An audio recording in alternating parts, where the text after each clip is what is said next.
ഇപ്പൊ ചോദിച്ചതിന് ഞാൻ മറുപടി അങ്ങോട്ട് പറയാം. ലാൽകുമാർ മറുപടി എന്റെ ഉണ്ടെന്ന് അത് വേണ്ടേ? നിങ്ങൾക്ക് മറുപടി വേണ്ടേ? വേണ്ട. ഞാൻ എന്താണോ ഞെട്ടുന്നത്? ഞെട്ടിക്കുന്ന വാർത്തയാണ് ആശാനെ. ആരോഗ്യമന്ത്രിയാണോ ഈ ഡോക്ടറെ കള്ളനാക്കുന്നത്? ഞാനാണോ സാറേ? കേൾക്കുന്നവർക്ക് മനസ്സിലാവില്ലേ? ബഹളം വെക്കരുത്.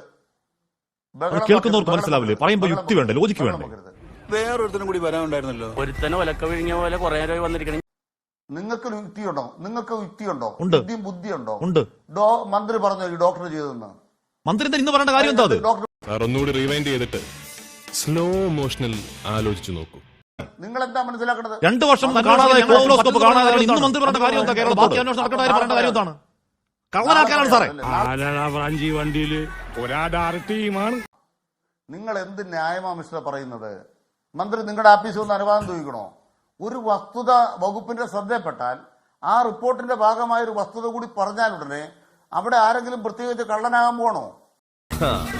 കളത്തിലൊന്നും ഇറങ്ങണ്ട, ബാൽക്കണി ഇരുന്നങ്ങ് കണ്ടാ മതി. വേണം. പ്രത്യേകിച്ച് 40 ലക്ഷത്തിന്റെ 20 ലക്ഷത്തിന്റെ മാറ്റിവെക്കുകയോ ചെയ്ത് ആരെങ്കിലും ഉണ്ട് പിടിക്കണ്ടേ? 100% പിടിക്കും. പക്ഷെ 2 വർഷം മുൻപ് കാണാതായ സാധനം ഇപ്പോൾ മാത്രം അറിയുന്നു എന്ന് പറയുമ്പോഴാണ് അത്ഭുതാവഹം. ഉളുപ്പുണ്ടടാ ചക്കണക്ക് എന്നതിന് മറ്റ് രേഖയുണ്ടോ? നിങ്ങൾ എന്തും ആ പ്രോബ് പിറ്റേ ദിവസം ശസ്ത്രക്രിയ ഉപയോഗിച്ച പ്രോബ് വേറെ ഡോക്ടറുടെ സ്വന്തം പ്രോബാണ് എന്ന് ഹാരിസ് ഡോക്ടർ പറയുന്നത് കള്ളമാണെന്ന് പറയാൻ രേഖയുണ്ടോ? അടാർന്ന് പറഞ്ഞാ പോരാ, ഒരൊന്നൊന്നര പാർട്ടി. അതെനിക്കിഷ്ടമില്ല. ഇത്തരം പ്രശ്നങ്ങൾ ഉണ്ടായി എന്നുള്ളതല്ലാതെ ഡോക്ടർ കള്ളനാണെന്ന് ആരെങ്കിലും പറഞ്ഞോ?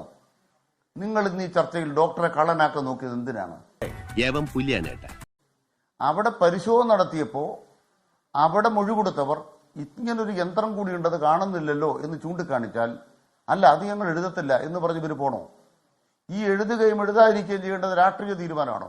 എടാ പറയാതിരിക്കാൻ പറ്റില്ല കേട്ടോ, നിങ്ങൾ പാരമ്പര്യമായിട്ട് പൊട്ടന്മാരല്ലേ എന്ന് പറഞ്ഞാൽ ഉടനെ ഡോക്ടർ കള്ളനാണെന്ന് ഹാഷ്മി വിധി പ്രഖ്യാപിച്ചാൽ ആരാണ് ഡോക്ടറെ അവമാനിക്കുന്നത്? എന്നിട്ടെന്താ ഉണ്ടായിരുന്നത്?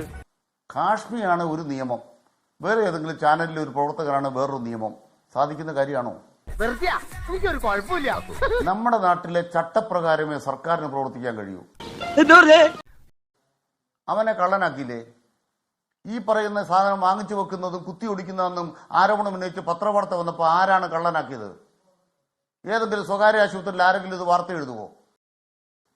അവിടെയുള്ളവരെ മാധ്യമങ്ങൾ കള്ളനാക്കി. ഹാഷ്മി അടക്കമുള്ള മാധ്യമ കൂട്ടമാണ് കള്ളമാക്കിയത്.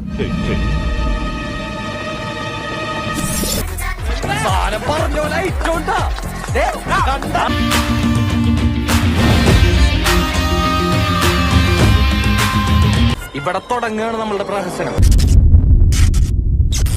ഞാൻ തെറ്റാണോ?